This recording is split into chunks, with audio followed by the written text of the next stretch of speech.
Welcome to the Yoga of Ascension. I'm Zachary Adama. This is my first attempt at doing a live stream.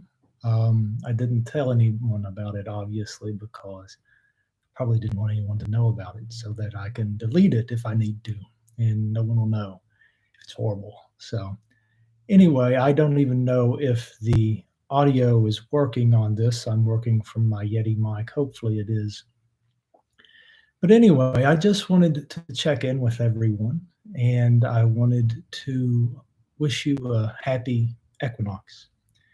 If you're in the northern hemisphere, it is the spring equinox. If you are in the southern hemisphere, it's the fall equinox. These changes of season are really a wonderful opportunity to go within. If you're in the northern hemisphere and you're experiencing the spring, you'll be experiencing that beautiful death and resurrection energy. I know I've been experiencing that this week. You may have noticed I've been a little bit silent. Only really did one video this week because really just didn't feel up to it. I was feeling my own death and resurrection happening, and I was definitely in the death phase. And nothing dramatic happened. It was more of an energetic sensation. I just felt like the old energy within me was sort of bleeding out to the surface, sort of like a butterfly trying to beat its way out of the cocoon and trying to leave behind some of those old ideas, the old ways of doing things. But I'm feeling much better now. I'm starting to feel the resurrection energy coming in more strongly, having released a lot of stale energy from my psychic and physical body. And I'm really looking forward to what the spring holds, what sort of new creations might come about in the spring. And it looks like I actually have a viewer now, even though I didn't tell anyone about it. Hello, welcome. But yes, I'm experiencing that death and resurrection energy very strongly right now. And as many of you will know, that is a very big theme of the equinox. I know for years I have really enjoyed observing the liturgical calendar, the traditional liturgical calendar of Lent and Easter. Hey, how you doing? You can ask questions if you have any questions. This is my first live. I didn't tell anyone about it, and I just felt called to do it.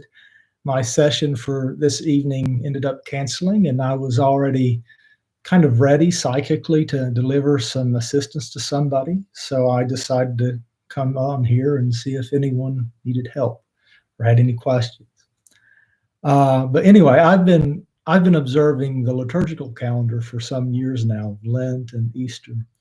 And I found that to be an incredibly useful practice. I haven't really done it as consciously this year because the church I usually attend has been closed since March due to COVID.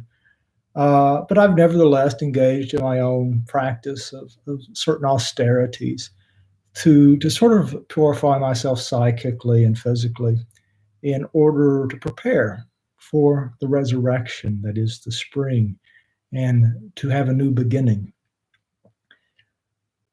We've been talking a lot about the forest, the dead forest of our old life and our prior creation. And that's really what I felt like I was walking through this week, was I was walking through that dead forest of my prior creation and really, really aware of how little life was in it, how little vitality, and how it doesn't really suit me anymore. It's no longer my home. That I'm feeling called to be someone else, being called to do other things, being called to live a different sort of life and to make some changes in my life, to expand my horizon. And perhaps one of the efforts to do that and to live into that desire is to do this live video. I've never done one before, but I just felt called to do something different. I felt called to do something a little more risky. I wanted to take risks with my life, with myself, with my self-image. The biggest thing about doing a live video is that everyone can see you if you make a fool of yourself, or if you stutter, or if you don't say something the right way, or if you happen to look funny. You don't really get a chance to edit yourself. So you're vulnerable. And vulnerability is one of those things I have often struggled with. Always wanting to project perhaps an image of being competent and reliable and polished. But sometimes, in order to really get at the juice of creation, at the source of creation, to really allow yourself to be an instrument of creative eros, you have to be vulnerable. Simply just wing it and hope, pray, and trust everything works out. One of the things I did this week and felt called to do was to start taking my spiritual counseling and healing practice to the next level. I've been doing that as a service, my karma yoga, for over a year now, I guess going on a year and 3 months. And no one really had any interest in it the first 6 months or so, and I barely told anyone about it. And then sometime around Lionsgate in August of last year, a now dear friend reached out to me for coaching. Hello. I am from Kentucky in the United States. Thank you. But yeah, a friend reached out to me wanting to do some coaching together. He is himself a coach. And I said, well, I'm not a coach, but I'm happy to talk to you. I'm happy to be your spiritual friend. And we've been meeting weekly since then. And he's referred a lot of wonderful people to me that I've had the opportunity to work with.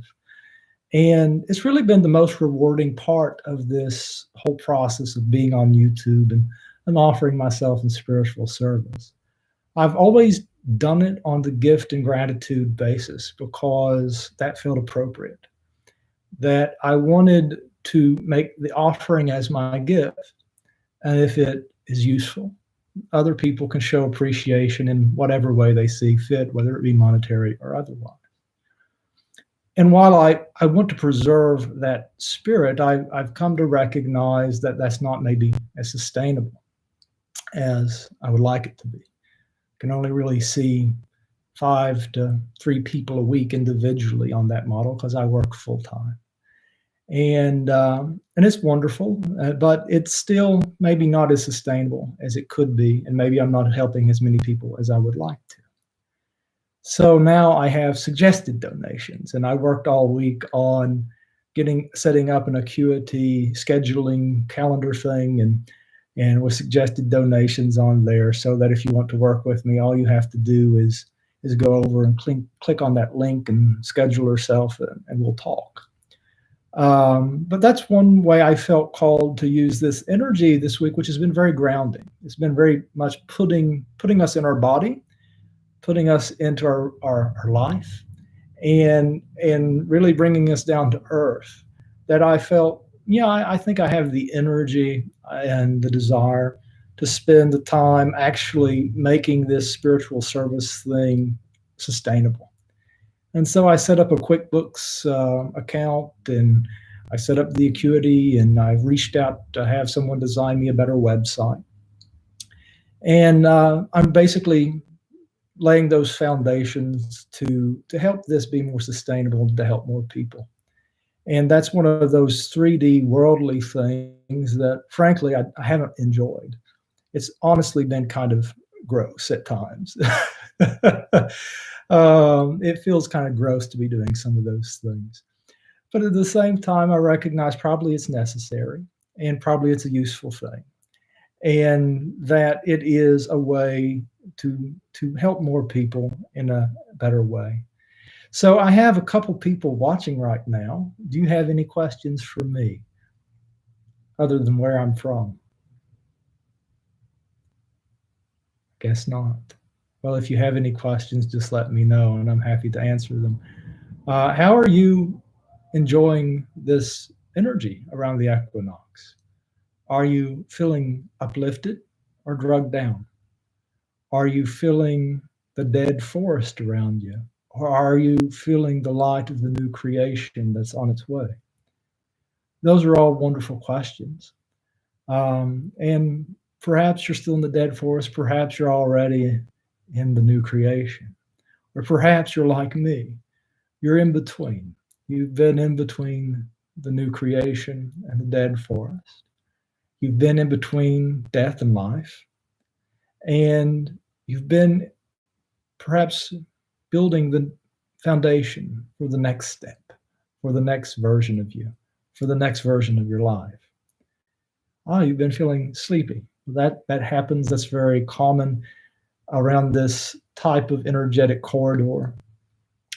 If you have an app that can measure the geomagnetic energy, you'll notice that we're in the midst of a geomagnetic storm, and that has been quite high this week, and that it will probably continue to be quite high for the next several days.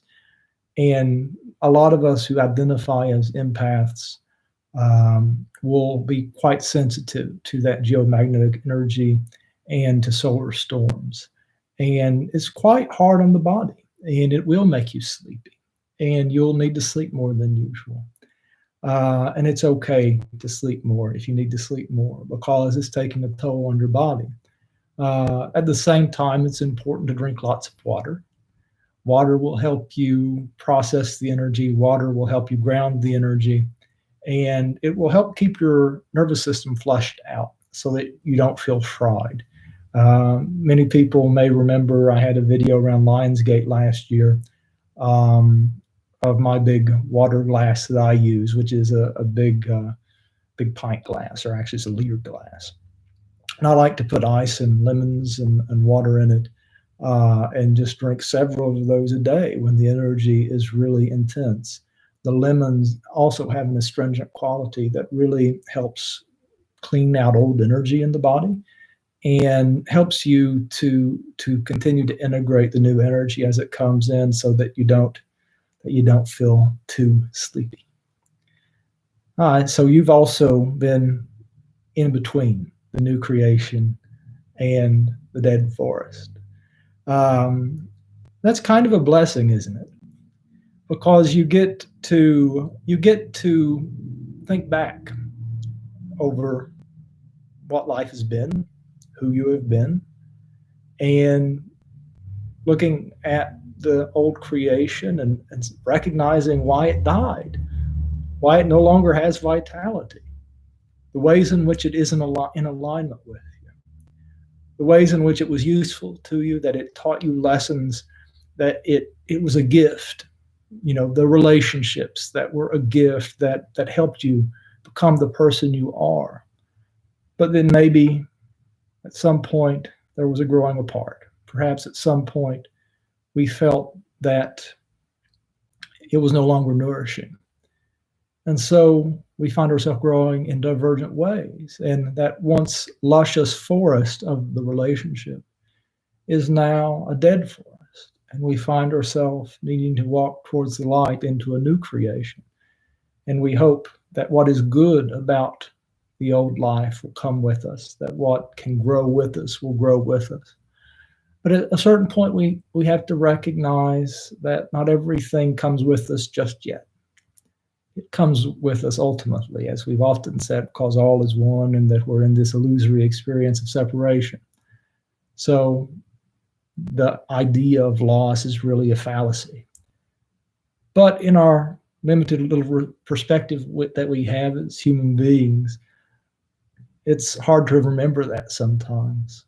It's hard to remember that when our heart's breaking. It's hard to remember that when it feels like that we don't have enough energy to go on, that it's just going to be too hard to go on, too hard to make these changes that we know are necessary.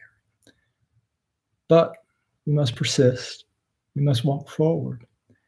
We must maintain an attitude of love and generosity and kindness.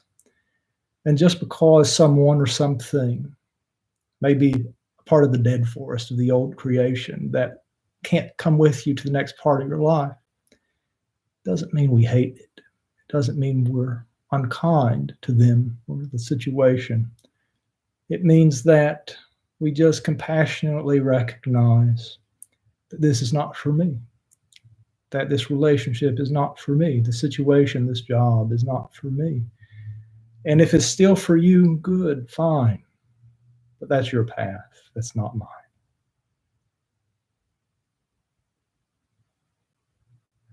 Oh, how do I know what's going on energetically on the planet or in the universe? Well, that's intuition primarily. I feel it in my body and I feel it in my consciousness. I don't watch a lot of different things. I don't find I resonate with a lot of different people who talk about this sort of thing. But I watch a few, and sometimes I will notice that what they're saying is in alignment with what I'm feeling.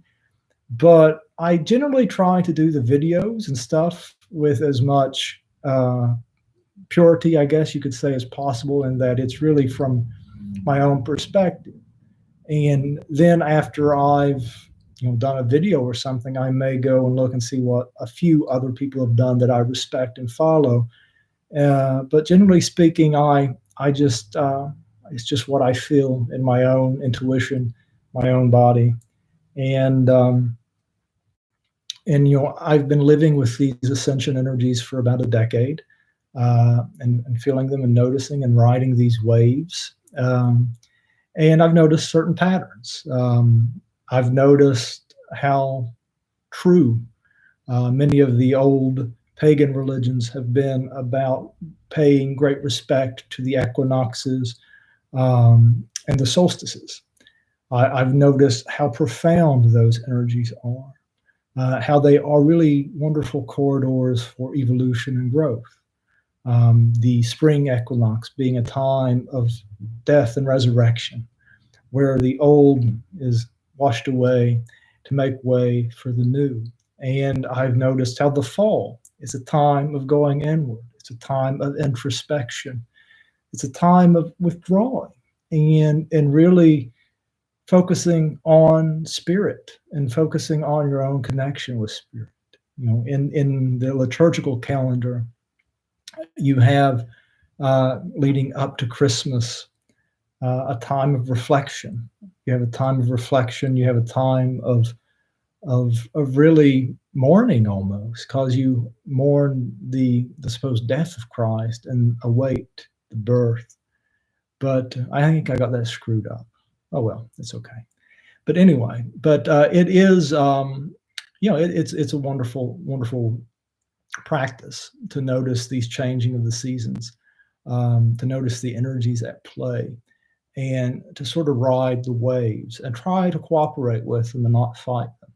So, in the fall, that would mean going within and not trying to fight it, going really focusing on the self, doing journaling practices and doing more meditation, and maybe going into monk mode for a little while just to really retreat within the self.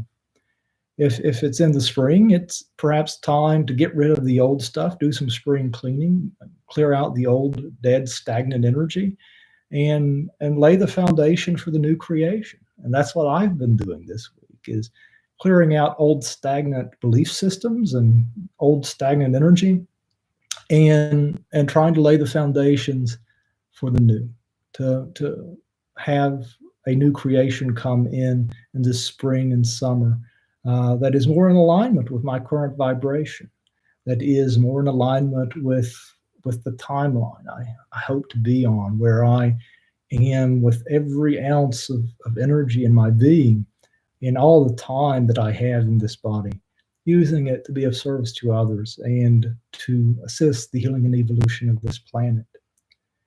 All right, a few more people have joined us. If you have any questions, you can just drop them in the live chat. I'll do my best to answer them. If not, I will be signing off. This is just a test run of doing these live chats. And it was kind of fun. I probably rambled, but that's okay. All right, friends, until next time, be peaceful, loving, and fearless. Namaste.